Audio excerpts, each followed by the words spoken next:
Hello everyone, today's featured matchup is Tryndamere vs Irelia. It's important to note that any matchup involving Tryndamere is heavily luck-based due to relying on crit to win trades. However, there are a few things you can do to increase your chances of winning lane as Tryndamere. As with most matchups, I recommend maxing Q first. It gives you lots of damage and sustain, and is your primary tool for winning the laning phase. Because Irelia is melee, and relies heavily on attack damage, I recommend maxing W second. At level 1, you have better sustain than Irelia.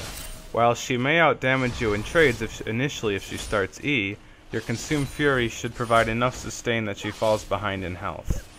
Normally, I would auto-attack minions a lot early to get level 2 first and build up my Fury so that I do more damage in trades, but they had Xin Zhao as their jungler, which made it far too risky for me to push the lane.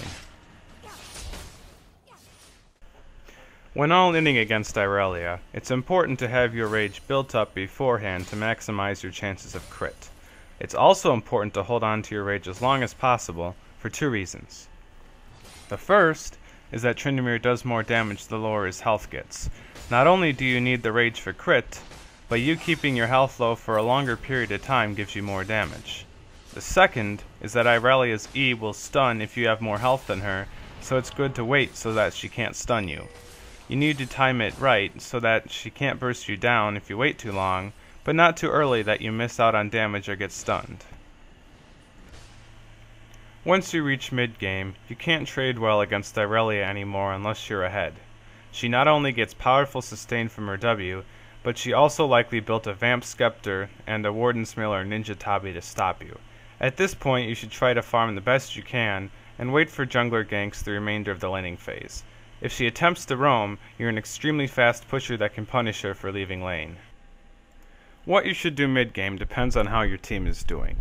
If both you and your team are winning their lanes, try to get the first turret and continue pushing to draw pressure on the top of the map to allow your team to take objectives elsewhere such as Dragon or bot and mid turrets. If you're behind, try to freeze the lane at your turret and continue farming. If you spot your top laner somewhere else on the map, begin pushing as fast as you can. If you're ahead, but your team is behind, take the first turret and shove your lane. Then, roam to other lanes to get kills or objectives. Teleport if needed to protect your turret or your team. That's all for this matchup, and I hope this guide is helpful.